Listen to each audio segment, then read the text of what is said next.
my single childhood issues because I grew up an only child. So sometimes I like to be #alone. Yeah. But outside of that, I'm a pretty good dude, Constance, and I think I'd be a great catch. Well, let me ask you something. Do you have a list for the women that you date? Have you thought about like what you want in a woman? Well, you know what? I don't have a list, but I will say this: since we are talking to the Conversation Starters family, you try to put me on the spot, young lady. Oh no. But what I will say, just going back to what I said before, I'm an easy dude. I'm an easy compatibility. I just need to make sure that there is some level of compatibility. I need her to put her nouns and verbs and make sure that they're in the present tense. You know, I don't mind a little get from time to time. That's short for ghetto. But I would like for her to be articulate enough to have a conversation, be well versed on a little bit of everything. Right. And you know, outside of that, just make sure she got to be all about energy, Christianity, some connection with the universe and or what I call God. Okay. And, I would like for her to be easy on the eyes. You know, I don't want to say I'm super superficial, but we got to check that box. I definitely understand. So how can they contact you, Robert, if they're interested? I mean, you putting it out there. What do they need to do? I did not listen. I have a couple of girlfriends, so I don't know. Listen, Constance, I know that your girlfriends are probably smart. They got to be funny too. I would like for them to have a sense of humor. That is, you know what? I got the list. You ready? Yes. I got some girls in mind. Tell me what the list is. Pretty smile. It's a pretty smile. Okay. Okay. Check. All right. I got somebody. Sense of humor. Okay. I would like for her to have some level of fitness. I mean, she don't have to be like bow, bow, bow, bow, bow, but working towards being fit, right? Okay. I've been known to date a BBW in my day, but just you don't want a BBW anymore? I would just like somebody who wants to be fit. So you just checked a couple of people off the list. Okay. Okay. All right. Okay. Okay. And then probably the last 3 things that I'll close it out with. I can cook, but I would prefer that she can cook as well. Okay. I eat out a lot, and you know, so she probably won't have to worry about being in the kitchen a lot, but if she can cook, throw down in the kitchen, that's just like, and then the last 2 things are just making sure that we have some physical connection. In some ways, she could be adventurous. And I'll leave it at that. And the last thing I will say is I'd like for her to travel. If she don't have a passport, then we got a problem.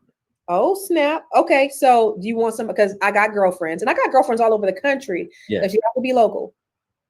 You know what? I've said to you in the green room before, Constance, like I don't do long distance relationships because they don't work. The time, the distance, it's hard work to be in a relationship, but then the travel, you know, if it's over a 2-hour drive, you know, that's actually, let me take that back. If it's over a half hour for you and I to get together. You ain't doing it. I mean, it just, okay. It gets to be strenuous. Now I have done it, right? And how'd that work out for you? So what was the next question? Didn't work out.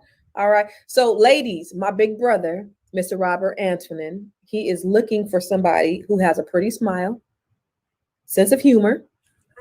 They have to be fit. They got to be able to cook. There has to be a physical connection. He said he wants them to be adventurous.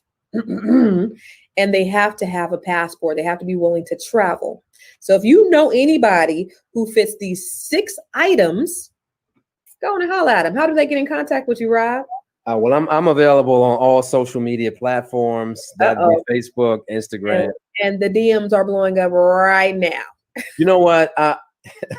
If you DM me, it might be a while before I get back to you because I really don't check it that much. But okay, I'm available. I'm not hard to find. Let's put it that way. Oh, he is available, y'all. So go on and look out for him. My big brother, he needs himself a wife. And I'm going to see if I can find somebody for you too, bro. Yeah, do that for me. But listen, I'm not going to put you on the spot and ask you what's your type, what you like. Let's say if you were not in your current, situation, and I don't mean to call it a situation. If you weren't where you Currently are now, if I wasn't currently married. you're currently married. Mhm. I mean, is there a type out there? Well, for me, I would say, let's see. I would want somebody who loved God. Check. I would want somebody who's supportive of me, that could probably who don't mind leading, but also doesn't mind sitting riding shotgun when if I do. Somebody who's not intimidated by me or anything that I've accomplished. Somebody that I can build with, somebody that I can grow with, somebody that encourages me, and somebody that I can laugh with. Yeah, yep. So I mean, I'm good right now. So I don't have anything else that I need. It's all wrapped up in what I have at home. So I'm good. Right on, right on. Well, listen, Absolutely. I am so happy. You know what? Hashtag Black Love. I love relationships, and I love those who are successfully working it out in spite of all the distractions that are out in society. Absolutely. As you stated earlier, marriages, relationships, partnerships, all of those things take hard work, because when you have two people from two different backgrounds, two different upbringings, two different life experiences, it can be a little challenging. So Yeah. shout out to you for Black Love that you have at home. Thank And shout out to all of those of you who are not necessarily married. A marriage doesn't necessarily define you or make you happiness or brings you happiness. For Mhm. those of you who are in committed relationships, or you got a situationship that's working for you, shout out to you. Continue doing what you do. It is hard work to make it work. So make sure that you're willing to invest to have that blissful relationship that we all want to have in life. Absolutely. Absolutely. It takes work. And, I think is at the end of the day, as long as you have somebody who's down to ride with you for, through thick and thin, then you got a winner. And, other things can be worked through, but as long as you got that support and, Yeah. somebody that wants to see you win, isn't envious of you, somebody who, you can grow old together with, that you can see yourself with in the long term, you're winning. Yeah, so right now out there in the feed, if you are listening and you are watching live to Conversation, Oh, I hit that right. I just want to make sure that I ask you right now, can you remember the one that got away? If you can remember your boo thing, your boyfriend, your best girlfriend that you let get away, just post it in the feed. Don't nobody know we're talking about him or her. Just put the one that got away in the feed. Put the one that got away in the feed. Now I know whoever that person was, they're not watching this broadcast, so they won't know. Put their initial. Just put their initial. Now I want their whole name. I want to take it back to 8th grade. I want Constance put their initial Carter on there. Constance was the one that got away. Robert Antoine, he was the one that got the whole name. We want to know what's popping. Conversation Starters Live. We can make it happen. We are a worldwide platform. So we can make that happen for you. Global brand. Yes, indeed. Yeah. So what is our affirmation? I forgot what it was. ConversationStarters is a global brand that will generate millions. Robert, so for you, inquiring minds want to know, and I'm sure all the ladies on the broadcast want to know, who's that one that got away? Who's the one that got away from me? Yes. You know what? I have no regrets on any relationships that I've ever had. If we are in a relationship, we're in a relationship.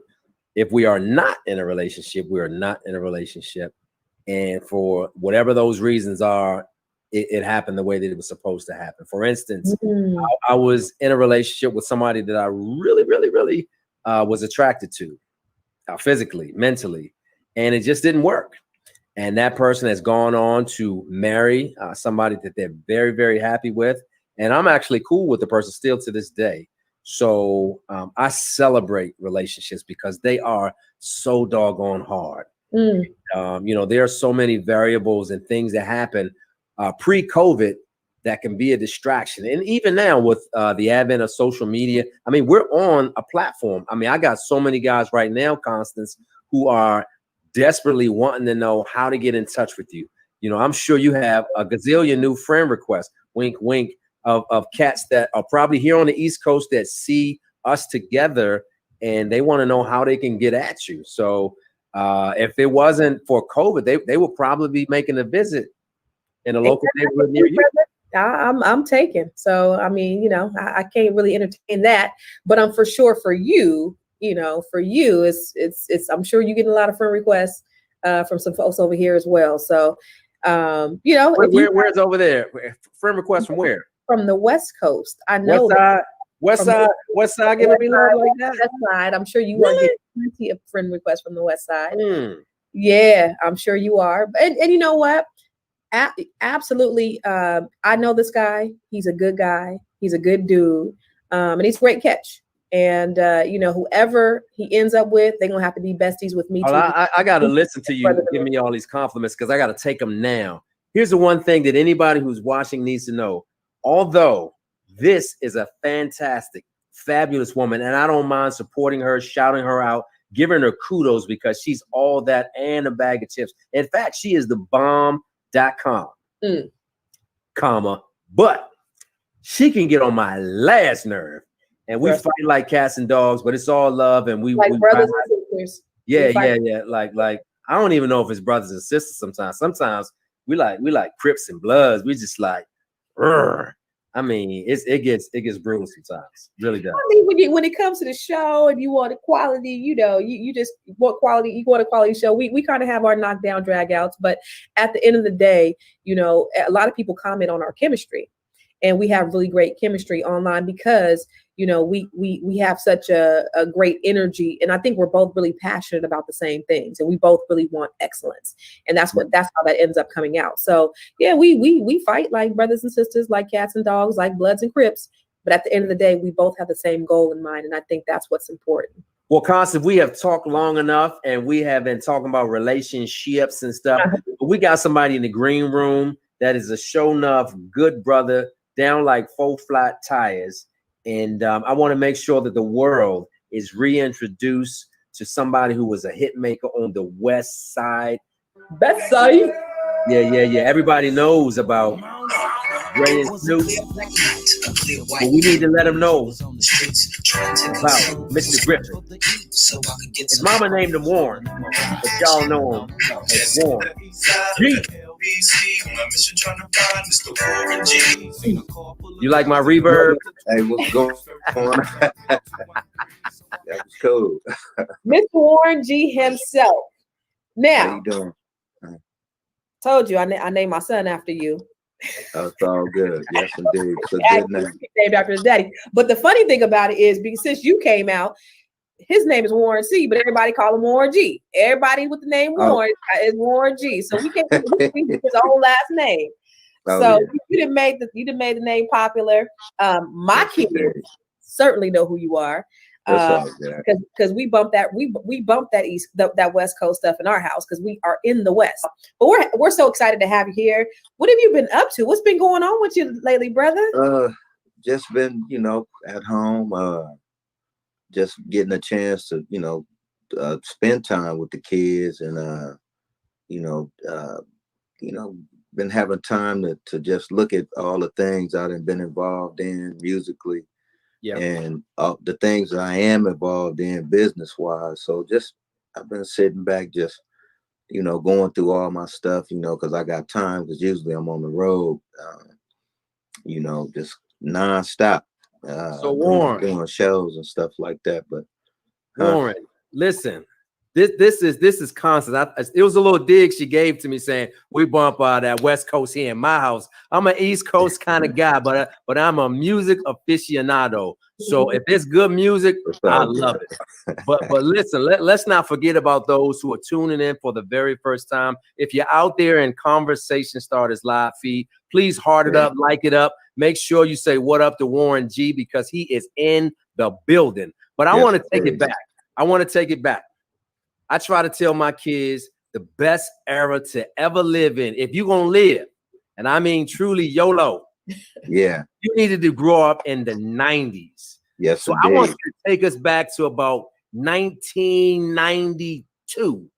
Tell us a little bit about your mindset, the grind, the hustle, what it is that you wanted to be. I mean, we know where you are now. We know the catalog, we know the history, but take us back to that, Warren G. Yeah, well, around 92,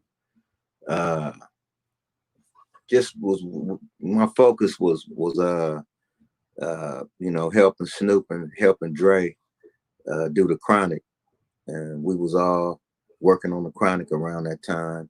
See how he just dropped that in there. I was helping Snoop, the Snoop Dogg, and be Dr. Dre. So, I mean, how does that happen? Like, does it like fall in your lap? Like, are y'all boys? Like, well, he is the Warren G. So, I mean, it's only,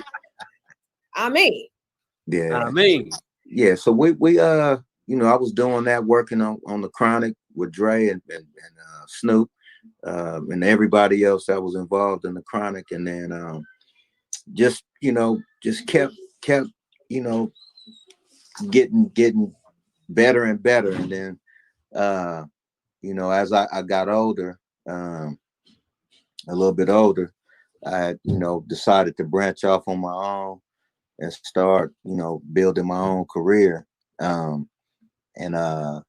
mean, it was a lot of hard work, a lot of grinding. I didn't really have nobody to run to or go back to help me, so I had to help myself. Yeah. And I got a couple calls from people, MC Breed, Tupac. They wanted some, yes, indeed. They wanted to wanted some music. So DOC, who was a good friend of mine, and then Rodney G, who was managing him at that time, they called me and they was like, Warren, Tupac and Breed need a beat for a song on Breed's album. So which one? I went ahead and which album? I'm not sure what album he was working on, but the song, and it was the you gotta get yours, I gotta get mine, you gotta get yours.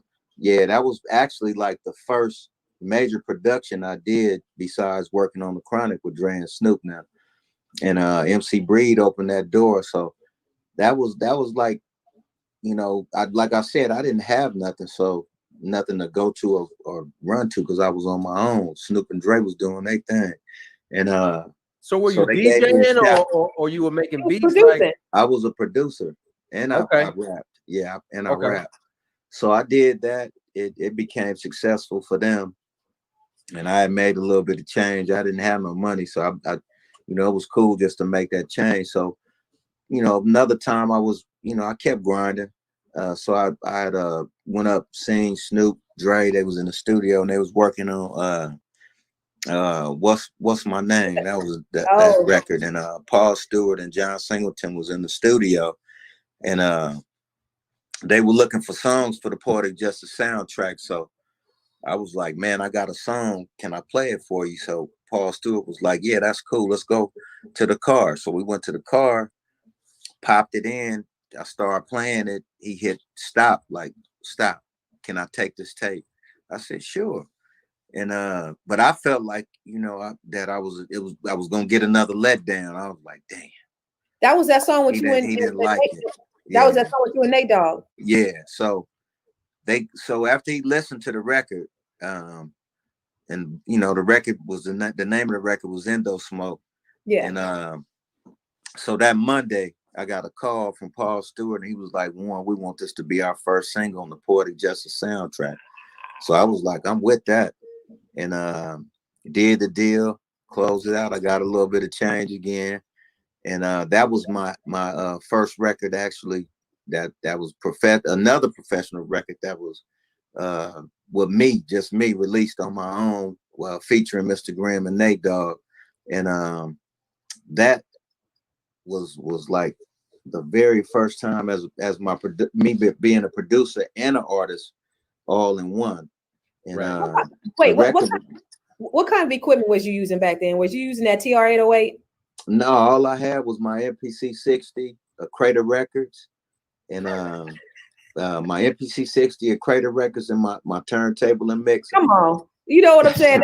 That's my discs, grimy. Like you got to be a hustle. Like you got to be on the grind to really be able to. Yeah, I was on the grind. Yeah. Yeah. I did the record there, Indo Smoke. That went gold.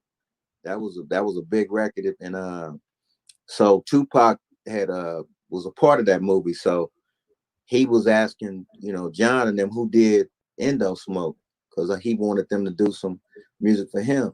So they told him it was me. So excuse me. Oh, wait. Sorry about that. That's hard. Now that's hard work in the studio, baby. Now they told him it was me, and so I got a call, and it was like, this Pac, I want you to do a beat for me, but I didn't believe who. I thought somebody was playing on my phone, so I said, this ain't Tupac. So I hung it up. Bam. He called back like, Warren, this is Pac. You did the Indo Smoke on the Port of Justice, didn't you? I said, oh, this is Pac then. So I said, yeah. He was like, man, I need a beat from you. I want you to do some music for me. Yeah. He said, I got studio time up at Echo Sound. I'm up here right now. Can you come up? I said, yep. So we hung up. I grabbed my drum machine, record, turntable, mixer, hopped in the car, grabbed my 4.5. I had a Burgundy Regal back then. Went up to Echo Sound up in the valley, and walked in, and it was Pac. I walked straight in, connected all my equipment, start playing beats, and then I played the sample from Wind Parade from Donald Byrd. And he was like, that's dope. So I put it together, and we had a talk. He was like, what you been up to? So I told him I just been feeling kind of down, because I'm not with Snoop, I'm not with Dre.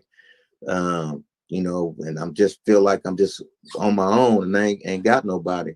So I've been feeling kind of down, grinding. And I'm not, let me get, just for the record, I ain't no thug, I ain't no hardcore gangster, none of that. I ain't promoting gang banging, and I don't promote gang banging today, but I had some situations back then that where I got into some shootouts, couple shootouts, and I told him all of this shit that I was going through. I was starving. I was just toe up, and I made a little bit of cheese, but that that came and went. And then he was like, hold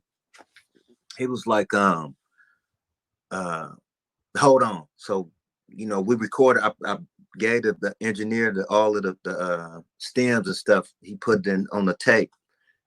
Pac, when he went in the booth, and about 30 minutes later he came out, and back then the engineer would turn the music down. He'd have the headphones on while he recording. So after he recorded him, he turned the music up, and he did the whole song. I just thought he was in there writing, but he did the whole song in like an hour.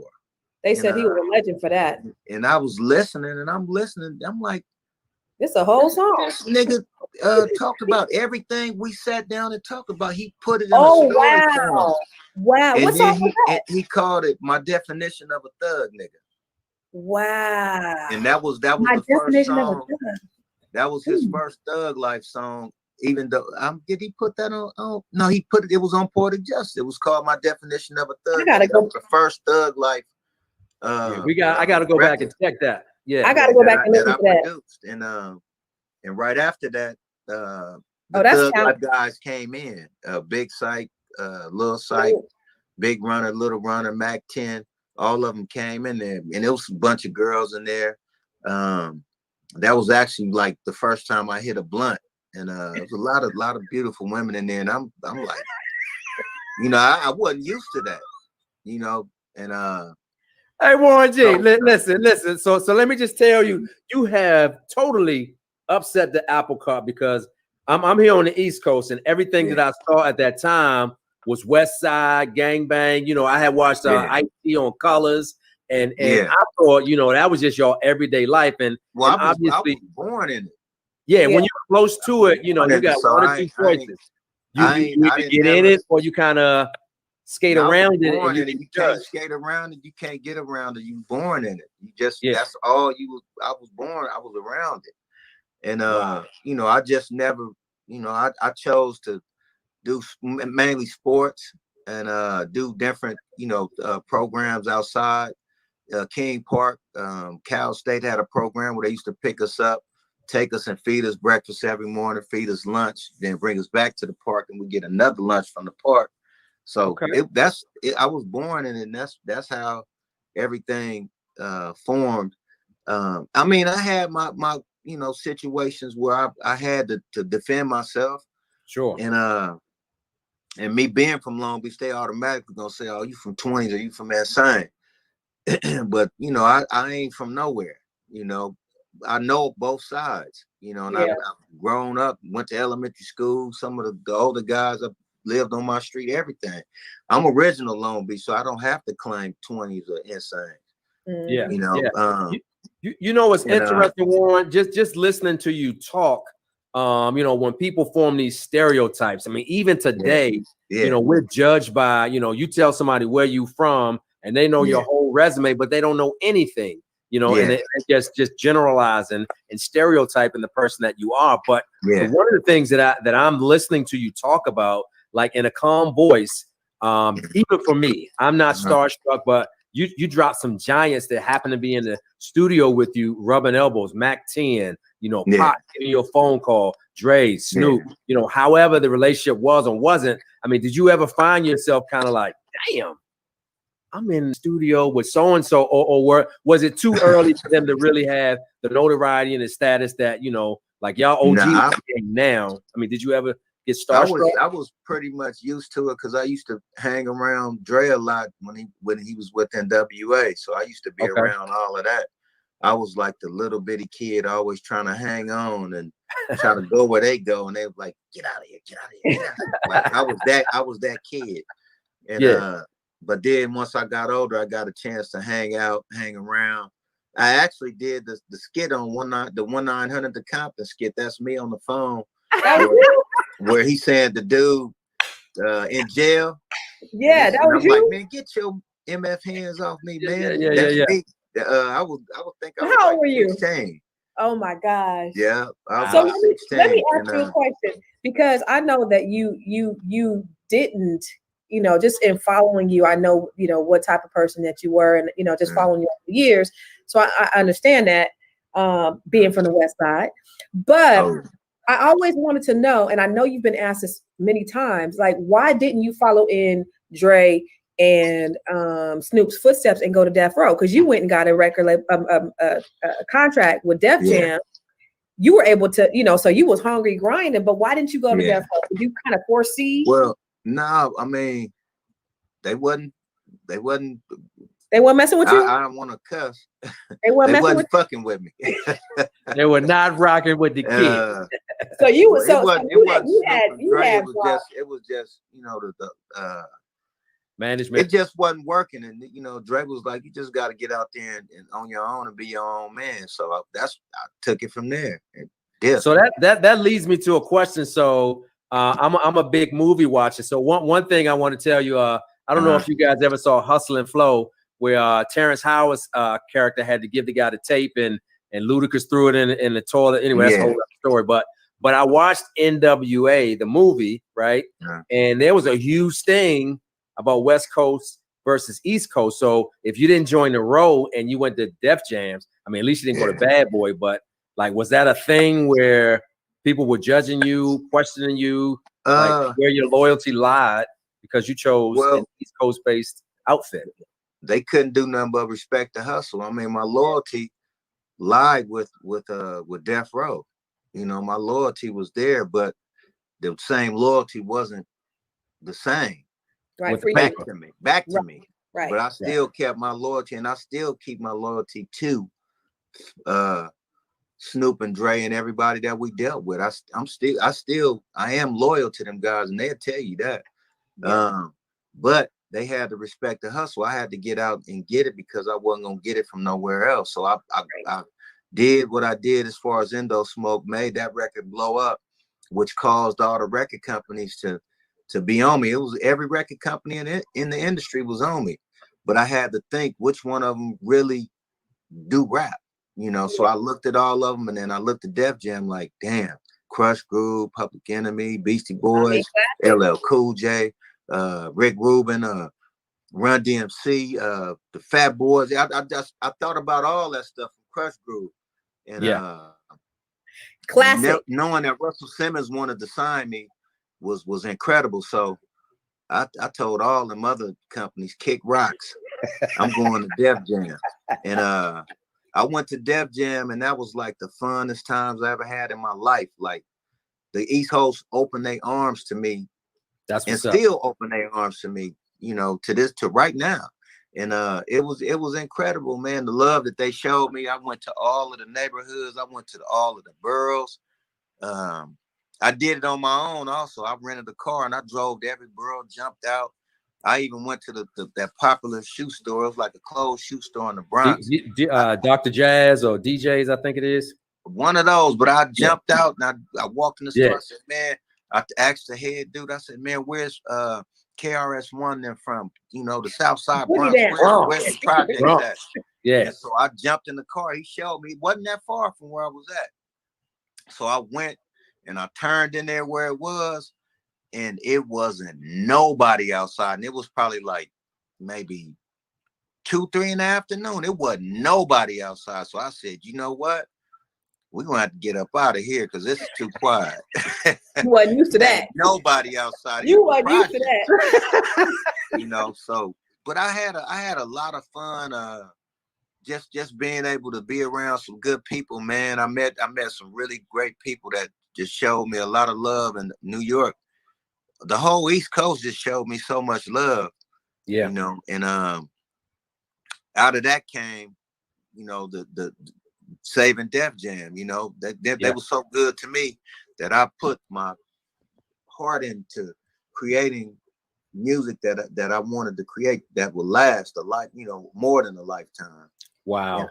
And I busted my ass working real hard, what's funny about and I'm trying to get my masters back. Ooh, so they owe me that.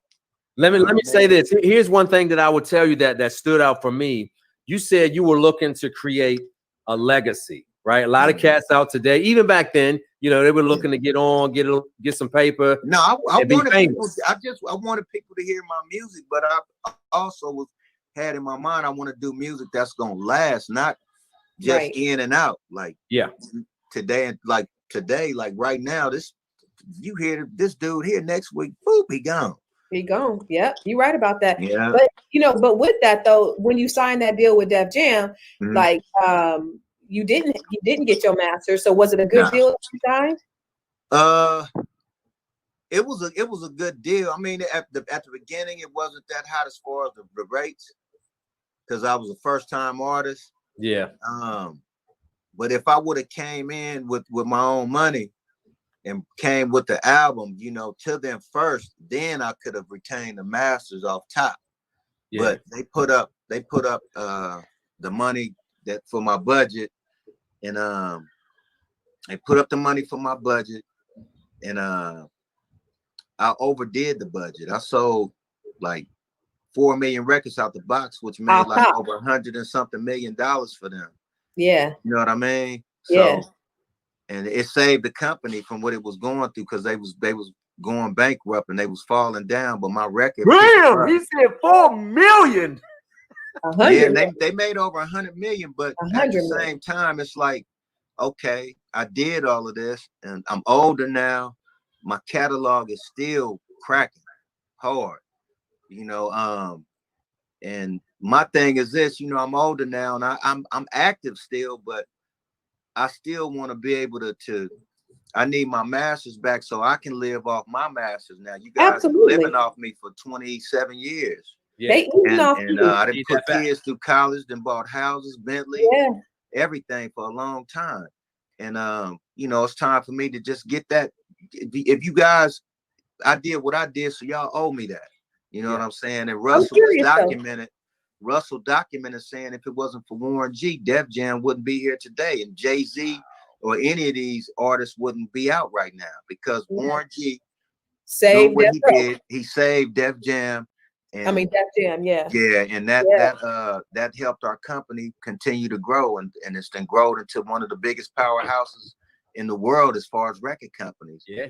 And all I'm saying is just give me my masters, and that's how y'all could pay me back.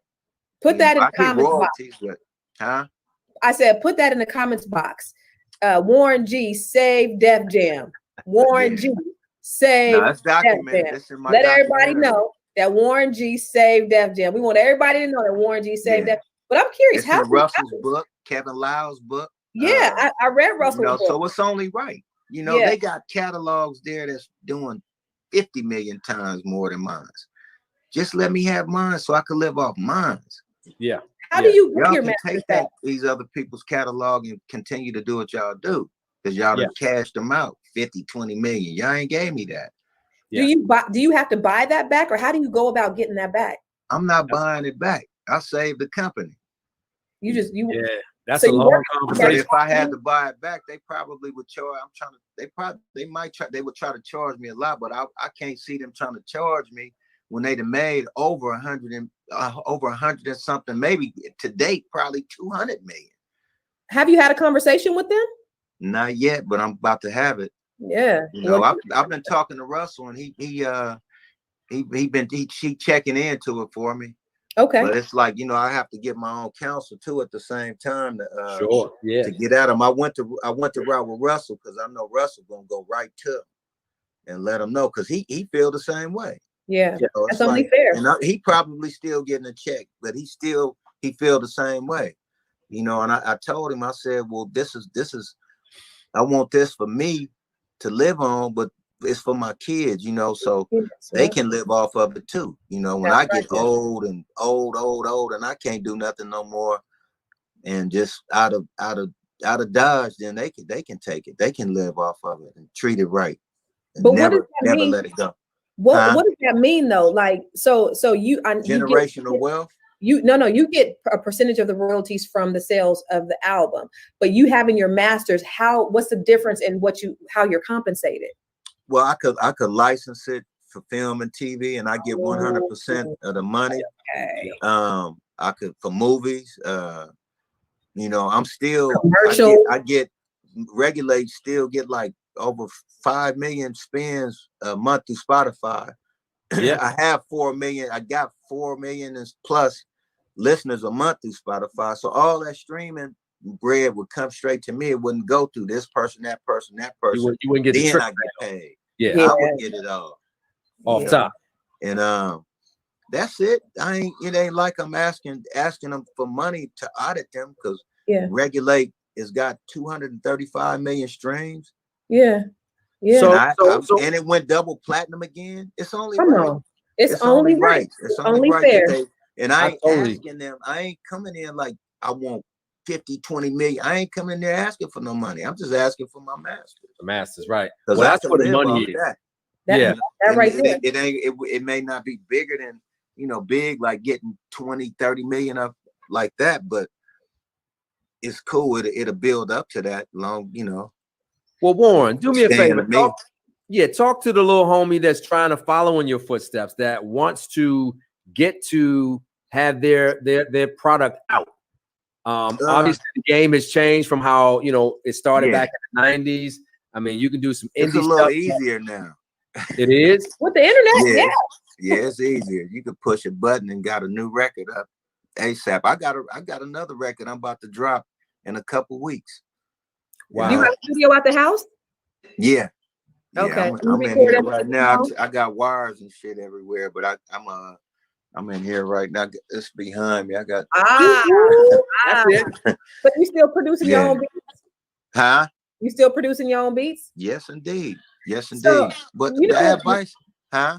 One of my favorite songs, you guys, the one with Mac 10, I Want It All, Brand New Socks and Draws. I love that. That was my jam right there. Oh yeah.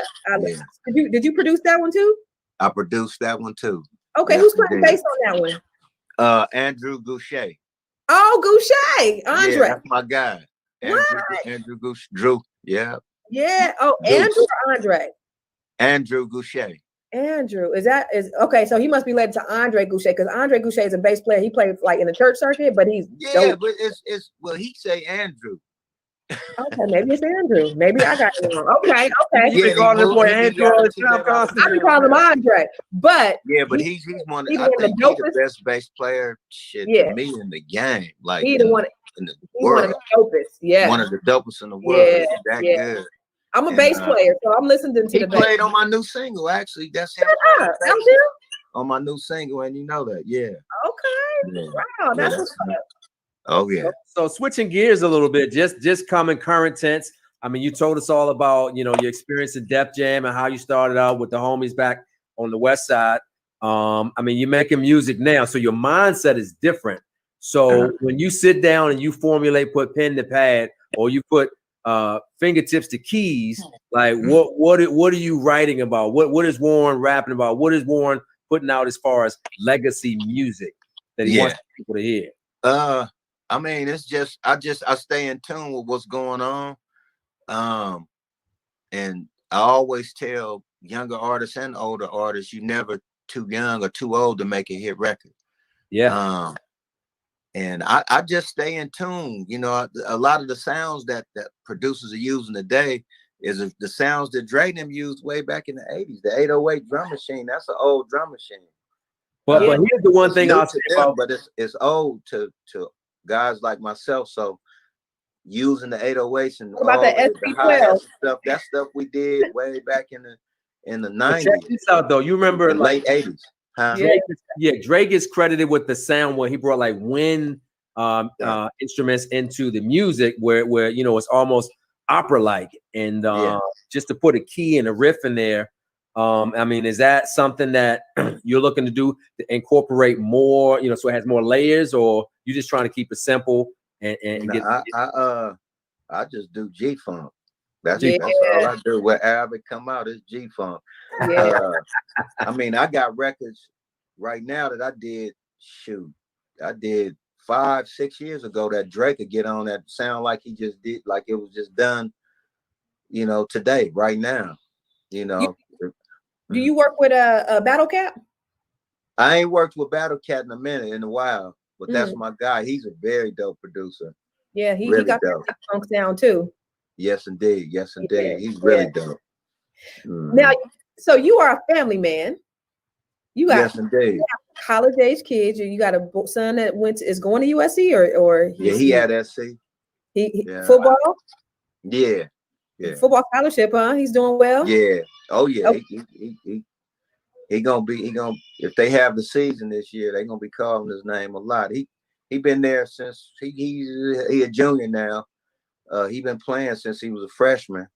He's the probably the oldest out of the cornerbacks now. Okay. And he's the only one on that left side that don't get rotated. That prime time action over there, shutdown corner. He's a shutdown corner. I love it. So I gotta ask you this, my brother. Anytime somebody start talking sports concerts, I just lose my mind because I need my fix real bad. Who's your team, brother? Who you rocking with on? I'm a Raider, man. Raider Nation. Trojan and a Raider. I'm a Trojan, a Raider, a Trojan, a Raider, and a Laker. You big mad over there, Constance? Well, you know what? So I'm from the Bay, and you know, Raiders was originally a Bay team. Then they left us and they went to LA. Then they came back. Now they gonna leave us and go to Vegas. So I'm a little salty. I'm a little salty about them damn Raiders leaving us. Yeah. Well, once a Raider, always a Raider. Well, you know, I'm a 49er fan, but you know, Raiders is my second team. What?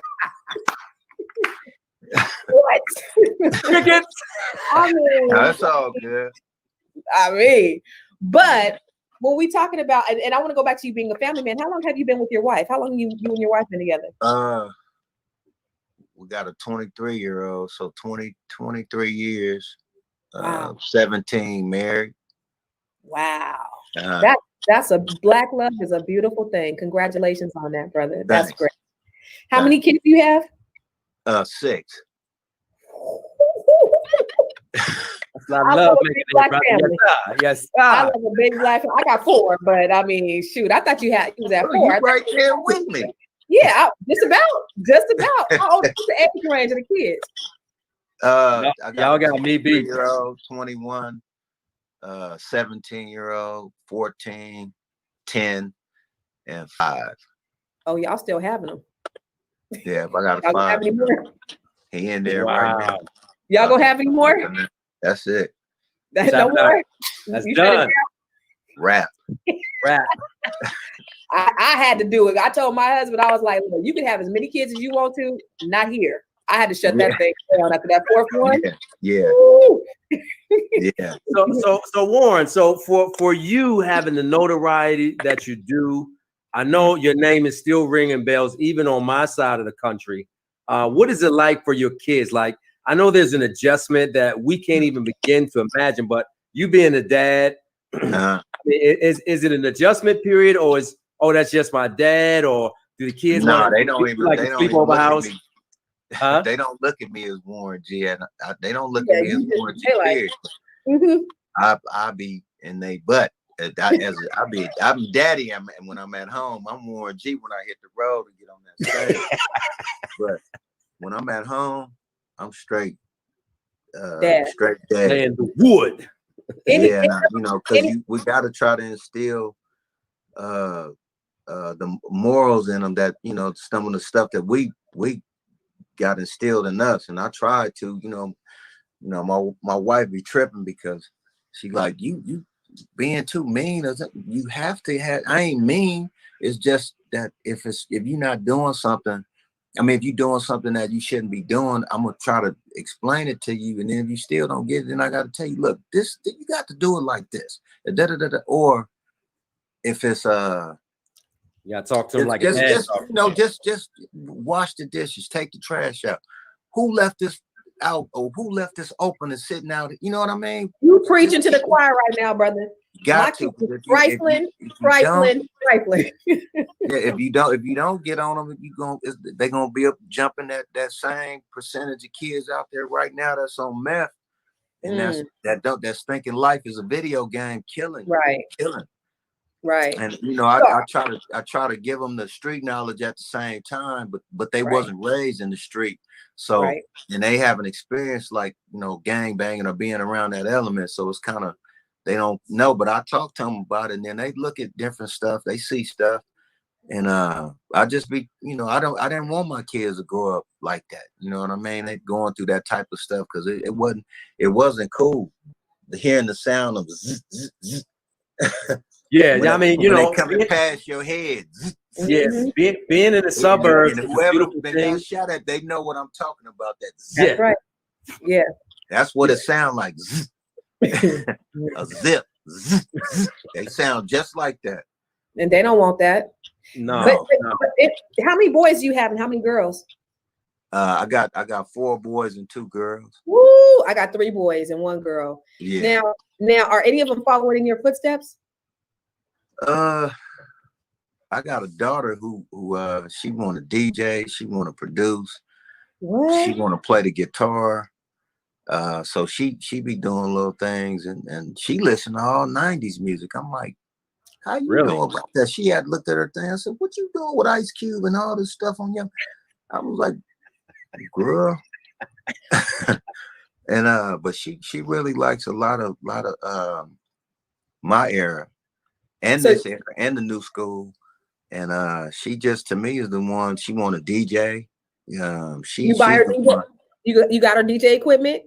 No, I didn't, but I told her I got stuff here already that she could use. I ain't using it. Okay. I got more than just one piece. I told her when she ready, just let me know. Yeah, that's dope. And my son asked me how to. My SC kid asked me how to work the drum machine, and but he was being too lazy about it. I said it all starts with the metronome. Tick, tick, tick, tick, tick. That's the key to the whole thing. Yeah. Once you get that metronome in your head, that click and you just adjust it to however fast or slow, however you want it, but you got to keep that in there because that's what's gonna keep your rhythm. Yeah. You just got to always have that in them, when you're doing, because I could do music without a metronome because it's been it's just instilled in me. Right. Hearing it so long that I can move with the movement of the however I'm playing. That's my metronome, and then it just got me.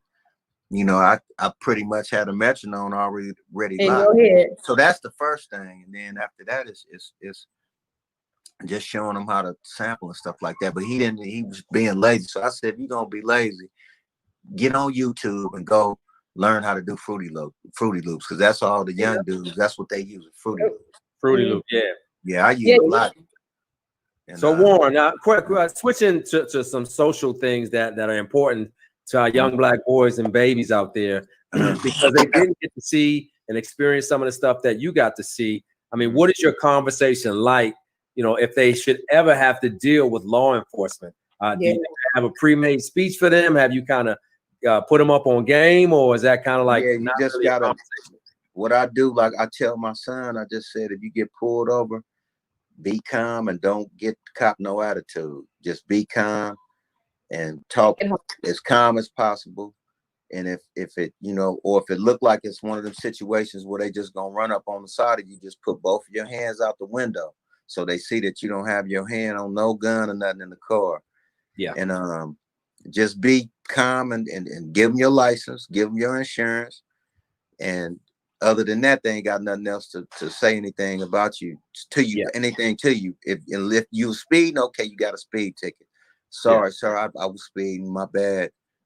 Here go my license, here go my insurance. I know I was speeding. Yeah. And at the end of the day, you just want them to make it home. You don't want you just gotta be calm with them and because a lot of the stuff that I be seeing, it's like, why you fucking with me? Why you messing with me? I ain't did nothing. And a motherfucker got 15 warrants. And it's like if I got 15 warrants, I'm gonna be as calm as possible. Woo! Because you might get one of them ones that's like, you know what, man, I'm gonna forget about it. Just go ahead. I didn't got that a couple times. It was like, you know what, just go ahead. Right. And it's and then they let you go and you just keep pushing and you ain't gotta worry about getting shot. Right. It's gotta be calm, because most of the situations I've seen, if you check them out, the cat that got either shot or was getting choked, they was being too radical. You got to be calm with these motherfuckers, because that's when you start getting radical. That's like, that's permission for them to escalate it. So you got to be calm and talk sensible to these guys. They human just like you. Have a conversation. They got kids, or may have they might have a brother that's crazy or a gangbanger or something. He just did the police side, but you got to talk to them calm and don't get all in an uproar. Hand over your license, hand over your insurance. If you know you got warrants, just say, sir, you know what? I got a warrant. You could run my name. I know it's, I do have a traffic warrant. So, I mean, if I got to get locked up, I got to get locked up. But here go my license. Here go my insurance. But if you give me a chance, I go to court and clear it up. Yeah, that makes sense. What do you say about what's going on? Oh, did we lose him? Oh, right. What do you say about what's going on with the political climate? Like with president, and now he's just fanning a lot of flames, and he's dog whistling a lot, and he's pandering to a certain group of people. What do you think about that? What do you think about just how things are political? I don't like it. It's just bad all the way around. Our economy is worse than it was. They claim Obama had the comedy messed up. I mean, not comedy, but economy messed up.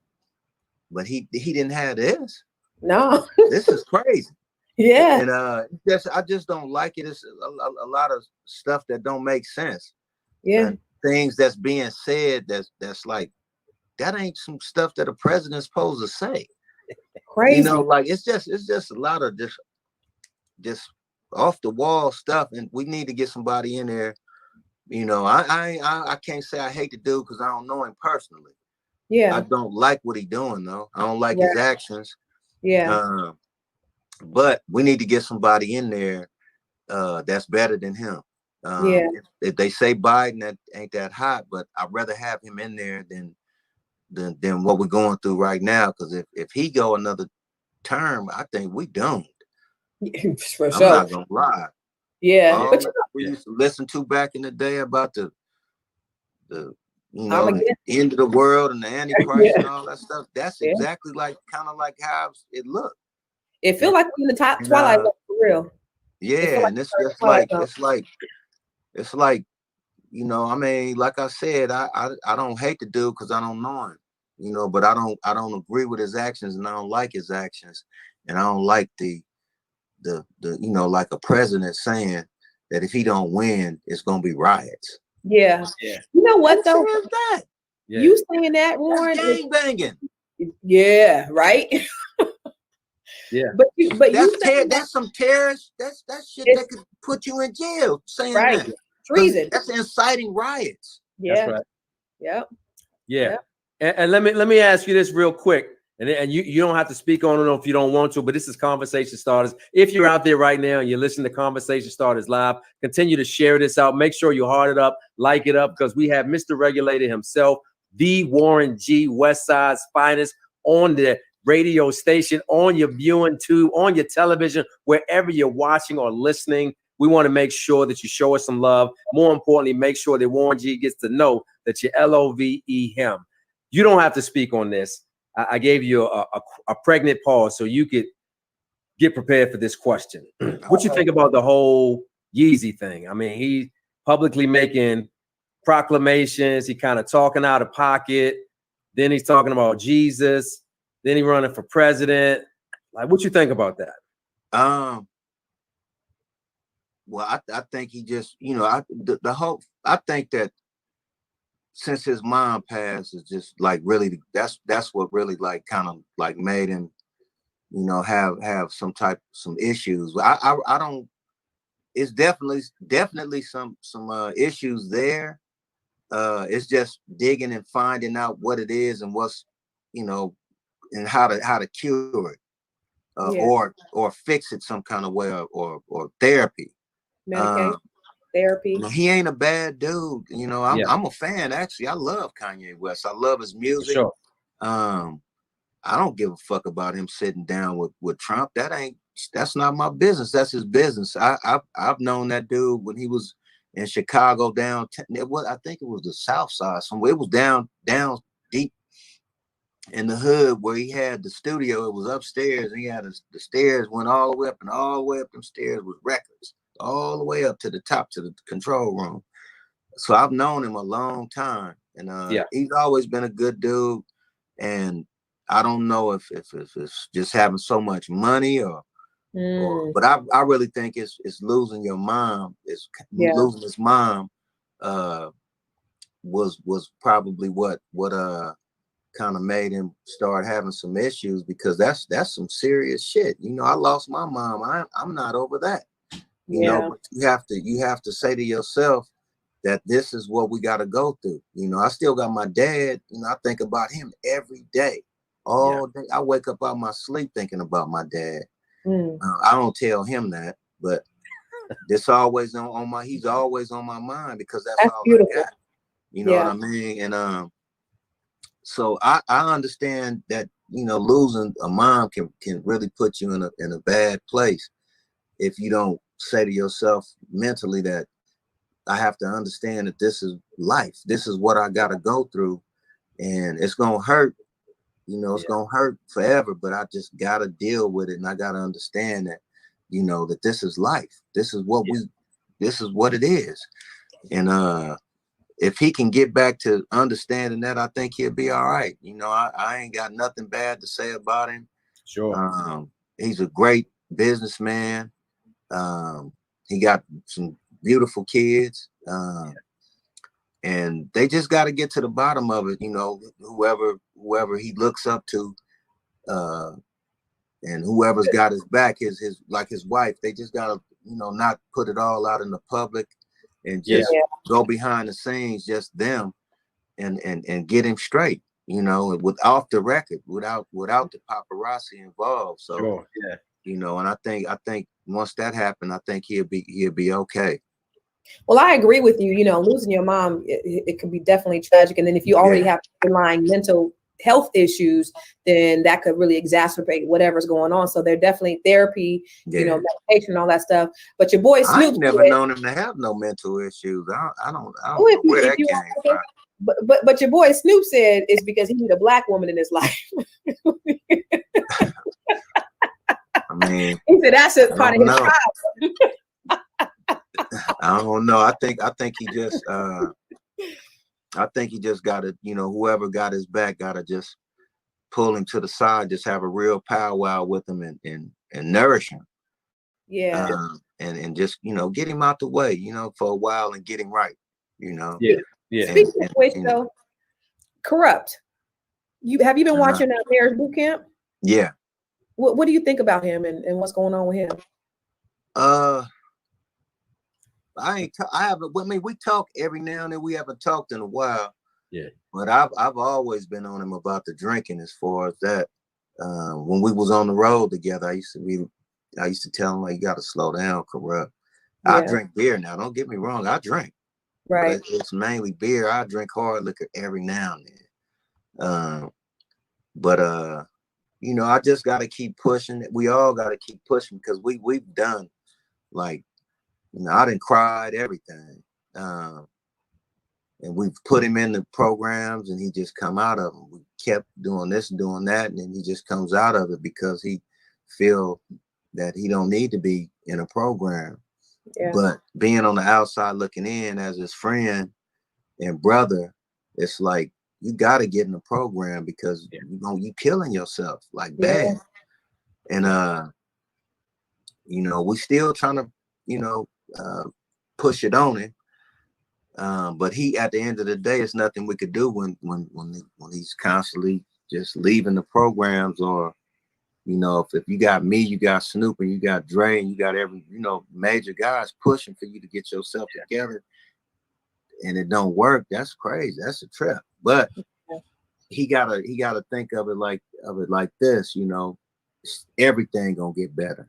Everything gonna be great. That's right.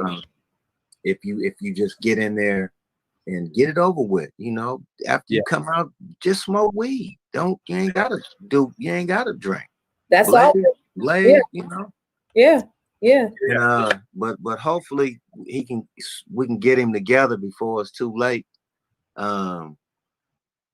And he gotta want it himself too. Everybody done tried. But it's good that he has such a that's my guy. It's good that he has such a good group of friends. Yeah. That are willing to just come behind him and support him no matter what. Because at the end of the day, if he was out there by himself, he would be way worse off. So kudos to all the brothers that surround him, that are praying for him, that are lifting him up, because he needs that. Y'all continue to do that. How have you managed to stay out of controversy? I just don't even entertain it.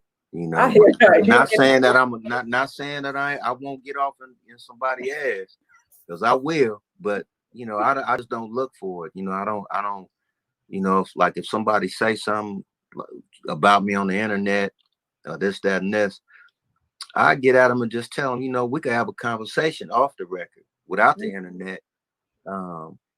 And you let me know what I did to you, or what it is that you got against me, because I don't start nothing with nobody.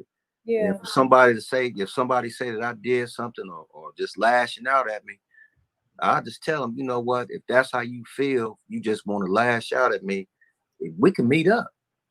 We can meet up in a neutral spot. Make sure that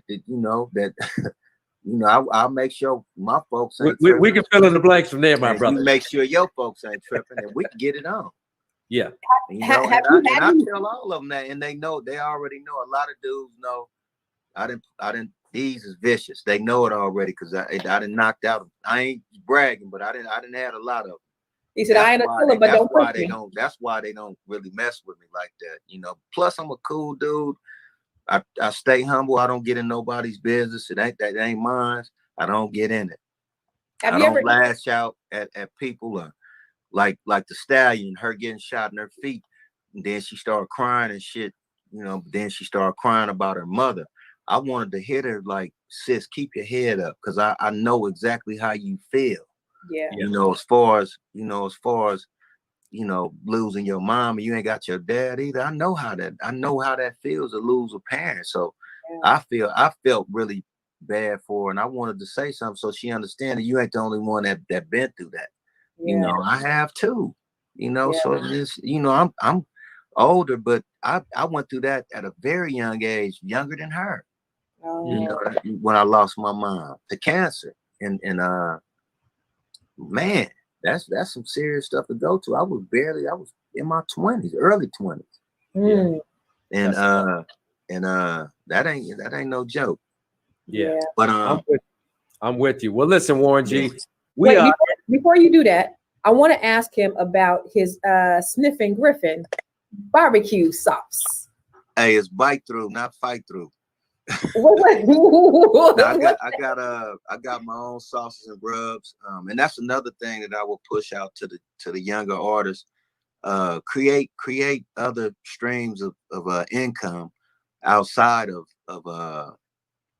the music, you know, just in case we have rainy days like right now, because all the dudes that's on the videos with stacks of money like that and on their ear and all that stuff, that shit done stopped.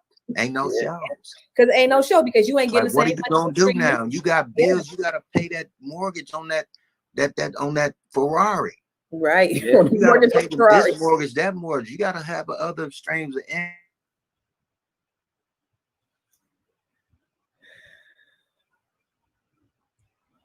You can invest that money and be making that same money instead of trying to invest it in the street.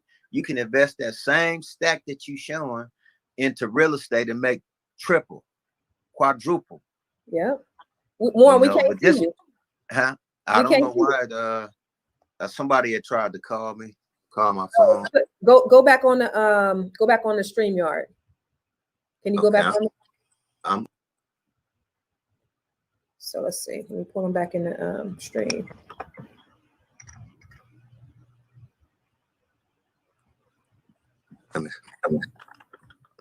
Are you on the screen? Because is it a phone call going on? Because it might be taking up your your video. There he is. There you go. Yeah, the multiple revenue streams is important. I mean, that's what we live by that. And where can they find your barbecue sauce? Can you get it online or is it in retail stores? Yeah, just online. SniffingGriffinsBarbecue.com is SniffingGriffinsBBQ.com. And tell us about it though. Where did you got your own herbs and spices, or is this a family recipe? I got my own rubs, my own sauces. I've always had a passion for barbecuing, you know, just being around my pops and just having family fun, and at the functions and stuff, you know, all the great stories he used to tell. So it was instilled in me. So I carried that on and keep carrying it on. So when I was young, like 16, 15, I used to get on the grill on the spot with all the homeboys. I'd be cooking chicken wings, whatever it was. I would fire up the grill, and I've been doing it to date. And so do you mean to tell me? You mean to tell me you get down on the grill? Yeah, that's what I do. You get down on the grill, and that's why I created my own rubs and sauces, because I cook so much, and you know, so I got some friends that helped me come up with, you know, along with some of the recipes that I have from the family, to put my rubs and sauces together. And one of my buddies, he was like, Warren, you need to start selling products. You know, people really love the fact that you have a.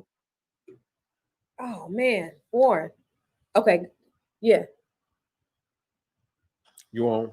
People love the fact that I have a passion for barbecue, and I've been doing it for a long time. For anybody that know me knows how I do it. I do it every year, twice a year. I throw the 2 picnics, Labor Day and Memorial Day. I do biggest picnics, and I cook myself. Like, it be thousands, like at least 1,500 people there. I cooked all. Hey, Constance. You know, Constance. Huh?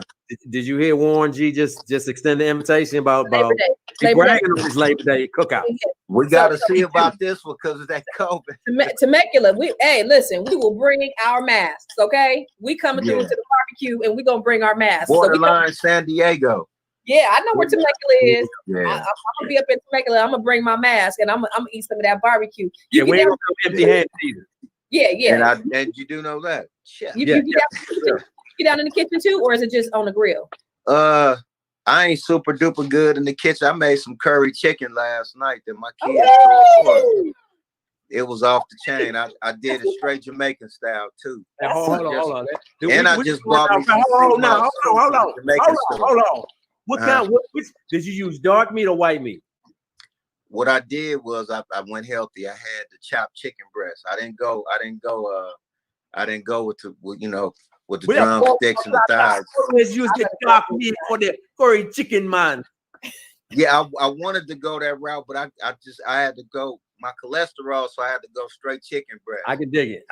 Yeah, but it's still good. It was still good, just like. Tell us about that Jamaican story. Come on, let me hear about the Jamaican story. Oh, I went to the Jamaican store, went in there, got me some sea moss, got me some oxtail seasoning. Let me see, got my Jamaican curry. What else did I get? I think I just got a regular seasoning because I just like to try people's seasonings, period. But the sea moss, what I'm doing with that is I'm gonna make the gel. I got powder right now. I take it every morning, but I'm gonna make the gel, sea moss, and put it in the jar, flavor it, and take that as 1 tablespoon a day. But I mean, now, what is the value in taking the sea moss? If you can it's 99 of the 102 vitamins and minerals that our body needs. Mm-hmm. It's 99 of those vitamins and minerals out of the 102. Wow, it's hard to get that in a lot of products, and this is some straight stuff straight from the sea. Like if you smell it, you'll be like, you got to odor to it. Straight seaweed. I know a lot of people are doing that, especially during the COVID season, just trying to stay healthy, trying to get protection from everything that's out. It's good for fighting pneumonia and viruses and all that. See, and that's why for all of that. Yeah. It's good for like anything, diabetes, high blood pressure. It's good. It's just an all around like vitamin and mineral for your body that helps out, and it helps with weight gain. It kind of stimulates the appetite a little bit, but I still it stimulates a little bit, but not too much. But I still like I'm fast on that one. What are you doing during COVID season though? What have you lost, or have you know anybody that's gotten the virus, or has anybody close to you gotten it? Let me see. No, I haven't had nobody like close to me that actually let me think. Well, I got a buddy out of Detroit whose mother died of it. Wow. Yeah, named Dirty. My buddy Dirty out of Detroit. His mom died of COVID. It's crazy out there. I've known. I got some people that I know. Their folks got it or have it, and when it first came out, we was on tour when they announced it. That was in December, and we was in Philadelphia. Then we went to New York. Then we went to Boston. We stayed 5 days in New York. Then we went to Boston. From Boston, we went to Philly, Boston, then New York. Stayed 5 days in New York. Then we went to New Jersey, and from there we went to Ohio, Cleveland, Ohio. And by the time we got to Detroit, I was like, "Whoa, yeah, it wasn't no joke. What's going on?" No, I was like, "What's going on? I don't feel good." Oh, so I was in my room and I was like, "Damn, I don't feel good at all." So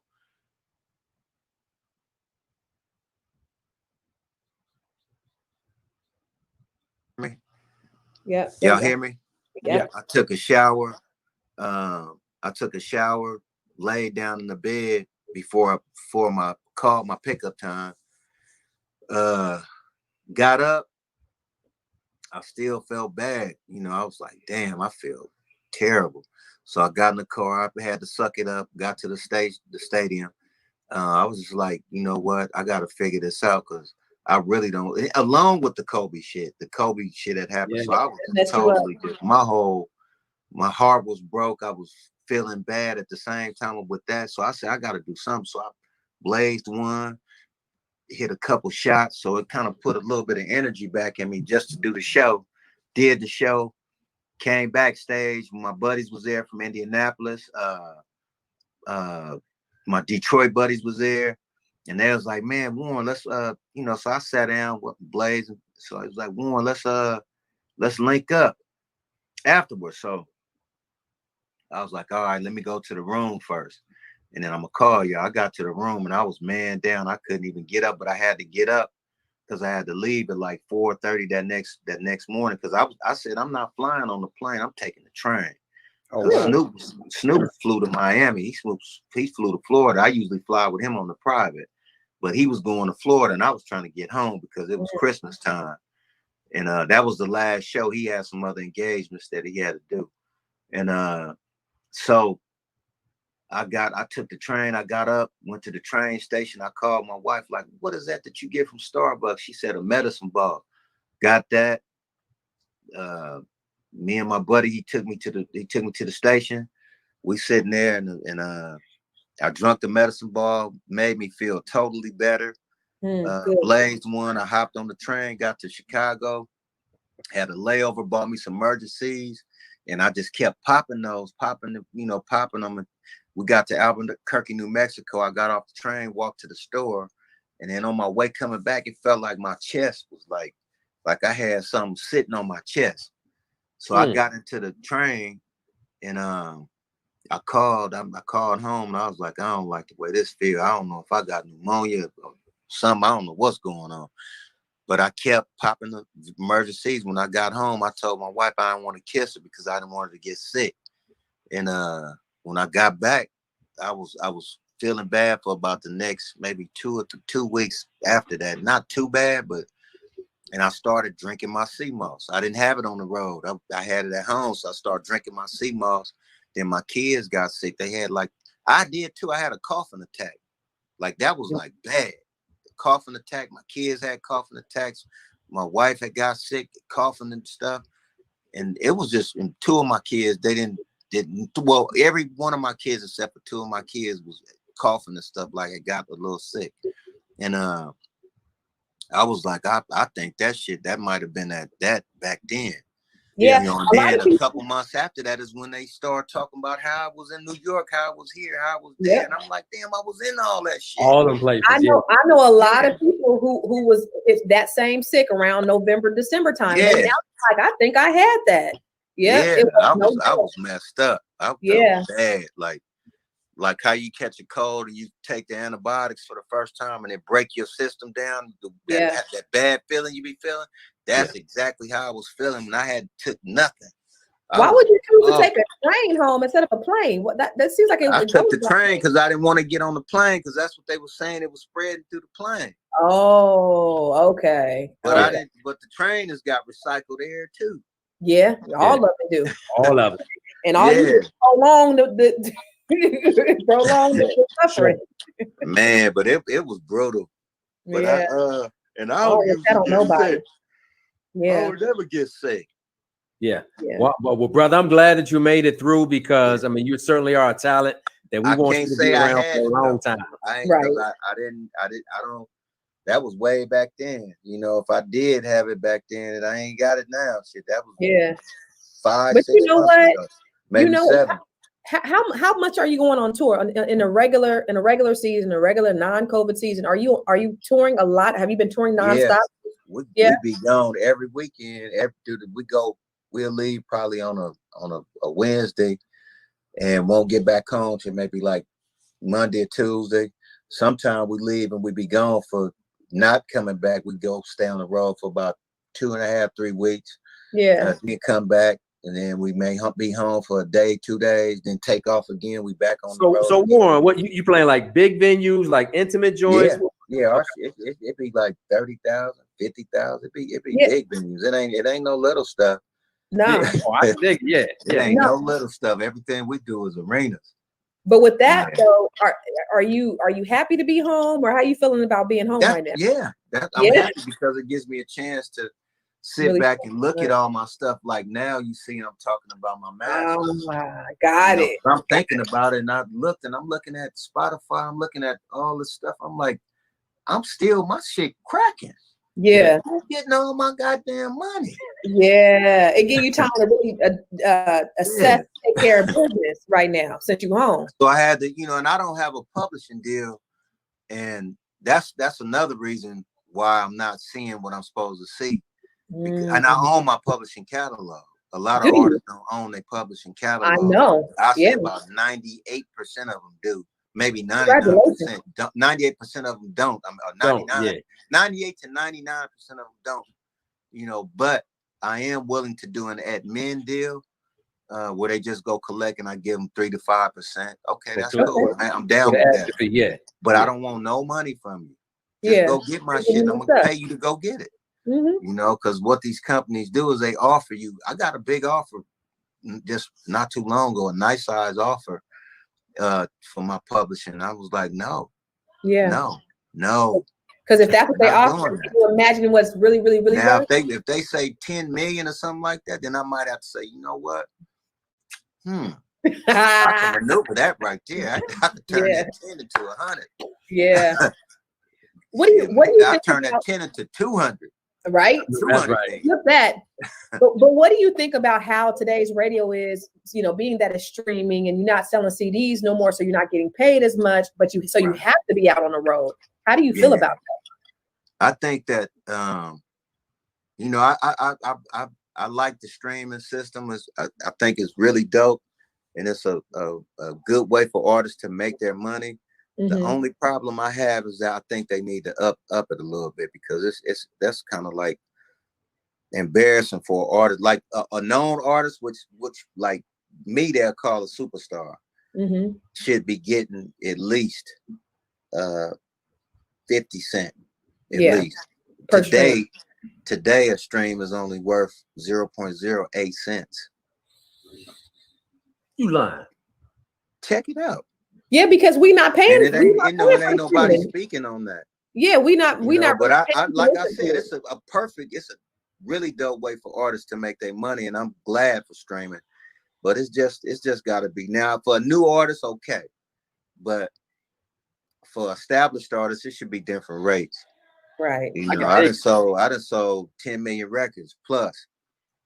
Well, and then been involved in over 10 million something records. The rates should be a little different. And to get point zero. So when we're not on the road, we still can say, okay, we got this income coming in.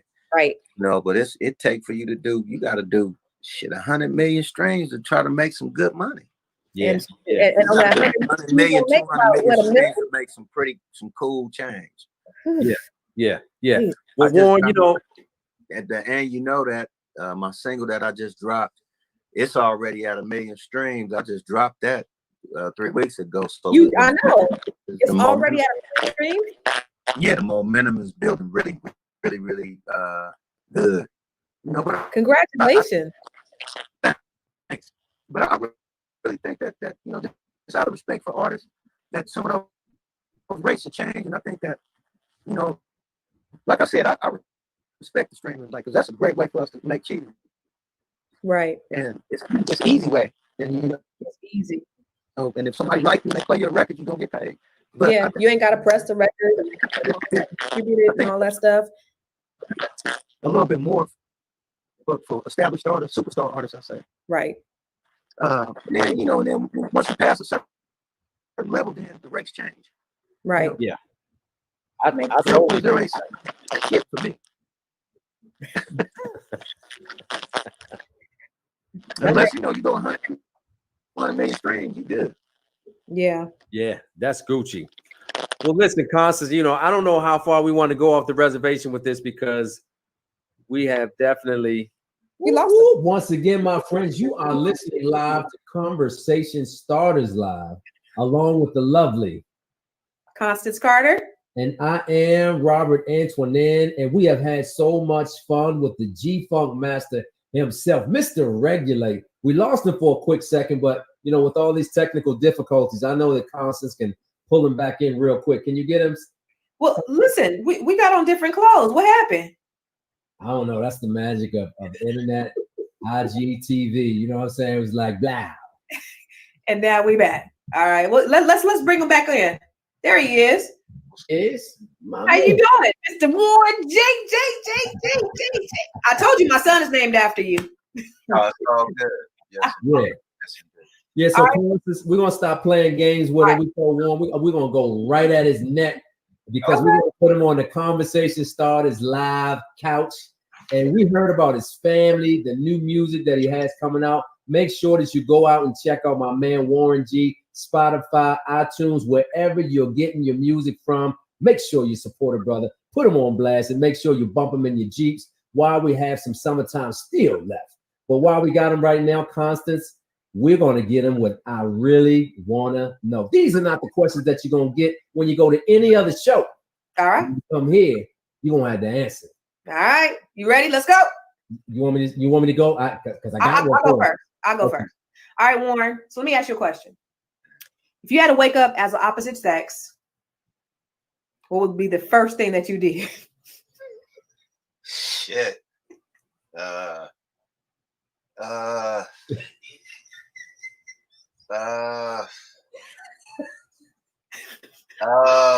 don't feel bad about my question now. Try to figure out how to pee. how to how to adjust to just being a woman and all the things that women go through. So that'd be the first thing you do is you would look down and Wow, where is it? Hey, well, you know what? Do I sit? What do I do? Yeah, I gotta worry about a period, all that. You do not want to be us. I promise you, it is not pretty. Yeah. I'm telling you right now, I better not see my son sitting down to pee. You better stand up, boy. Man, listen. Back beside his head, boy. What you doing? Him downstairs.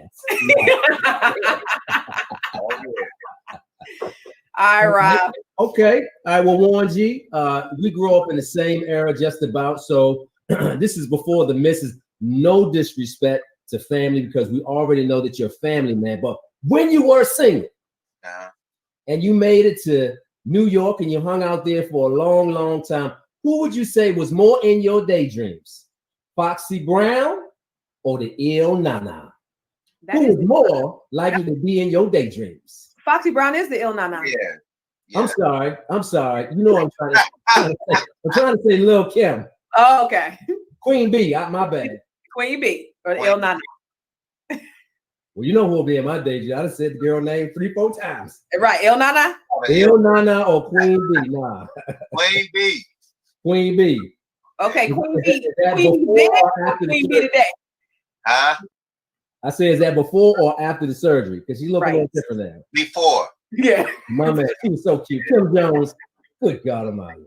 All right, let me ask you this. Have you been watching Versus? What's it called? Versus? Yeah. Okay. So who would you battle in the Versus battle? Who would you think you would want to battle in Versus? Me and because I'm a producer and an artist. So, right.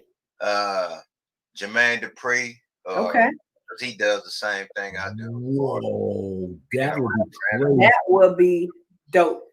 Yeah. That would be crazy right there. Warren G versus Jermaine Dupri. Come on. Yeah. Oh man. That happened. Or me and what's the two cats from Queens? God damn it, Havoc, not Havoc, Havoc and Prodigy. Prodigy and Havoc. Oh, okay. Yep. Mob D. Okay. Mob D. Me and Havoc. Okay. All right. So I since you took it inside of the booth, I know you were around a bunch of cats, and there's a lot of testosterone in the room. Yeah. I watched the movie NWA, and things got a little touchy between Cube and the fellas that he walked away from for financial reasons. Now that we know the whole story, we can have a lot of respect for O'Shea and what he had to do. But if they ever came to blows and it was O'Shea, why are you laughing, Constance?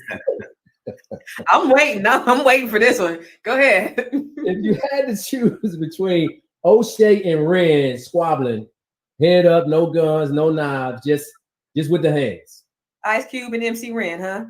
And Ren, yeah. Back then, I ain't talking about now. They probably can't go more than 30 seconds without asking for an oxygen mask. Dogs, but I'd have to roll with Cube on that one. He's a bigger guy. All right, top 5 rappers of all time. Top 5. Your top 5. Of all time? Yep. Wow, that's kind of hard. I know Tupac is definitely one of them. Mm-hmm.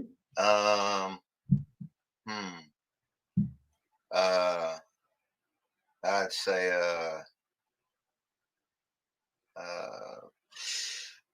LL is one. Okay.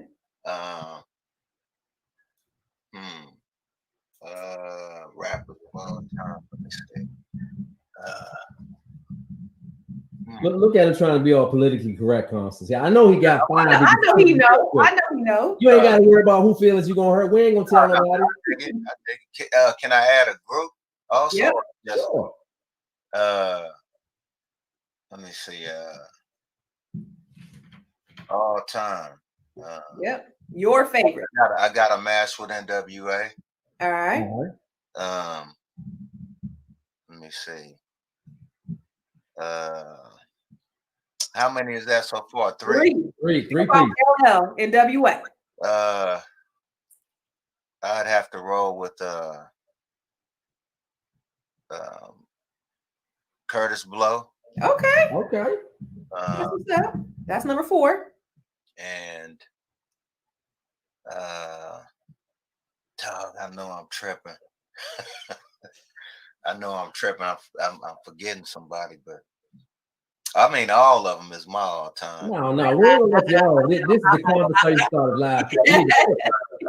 Jimmy Spicer. Who's that? Jimmy Spicer. Yeah, Super Rhymes. Okay, Jimmy Spicer. Super Rhymes.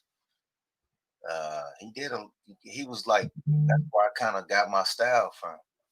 So one of my favorites. He sings a song called that goes like this. It's kind of easy when you listen to the G'd up sound. Pioneers make it mother. I got the sound for you. I know that guy. You know that guy? Yes, indeed. He should be on the top 5 too. You tripping? Yeah. He used to regulate some things. Mm-hmm.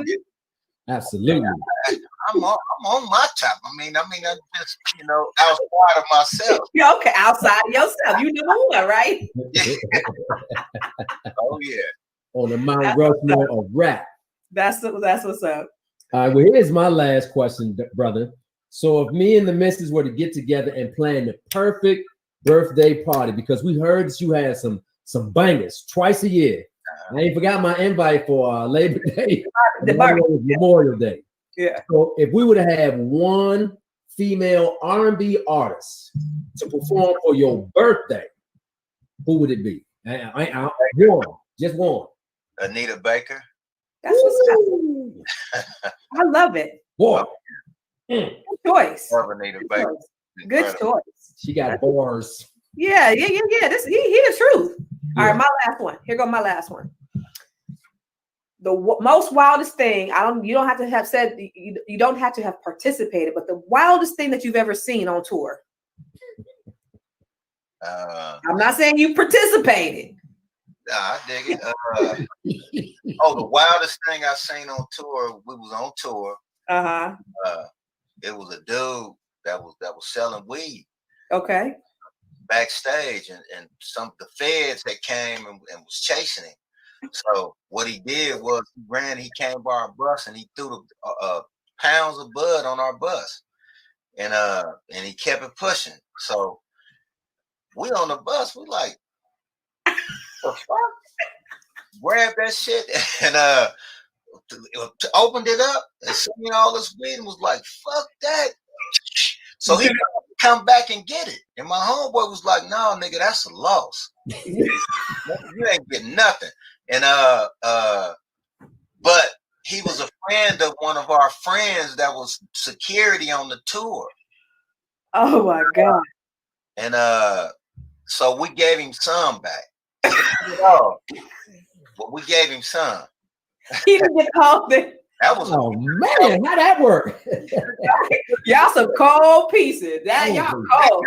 Put in jail, so he had to pay the price. So there you go. We gave him a little bit back, but we kept a lot. Hey, I'm doing you a favor. I'm doing you a favor. Yeah. Free bud for everybody. Yeah. Woo! I turned into the weed man on the road after that. Well, Constance, ain't no fun that the homies can't have some. Come on. You know I don't love it. Man, well, it has been a stone cold blast hanging out with you, sir. I am so impressed with your answers today. I mean, you've got a catalog that rivals so many other greats that are out there, you know. And I'll be the first one to tell you that I was a fan. I bumped your music so many times. So I know you heard this 1,000,001 times, but man, I got nothing but love and respect that you took time out to hang out with us on the Conversation Starters Live couch. I'm an East Coast dude, so whenever I get to see some of the giants in the game, I want to pay homage, say respect to you, my brother. Much love, man. And I want to just tell you that you are so humble, so down to earth. We appreciate you. We love you. We thank you. And just stay the way you are forever. I know you ain't going to change for nothing, but it has been nothing but pleasure. I ain't changing. I'm still one. Yeah, you still you. And that's the beautiful thing Even about it. if I was a billionaire, I'd still be looking just like this. And that's the beautiful thing about you, brother. So just always stay the same. You are absolutely amazing. We appreciate you being on Conversation Starters Live. So I appreciate it. My name is Constance Carter, and that is Robert Antoine. Yes. And we believe that for every situation, there is a conversation. Hashtag Conversation Starters Live. We love y'all. Peace. Put them on the floor. Okay. I'm like a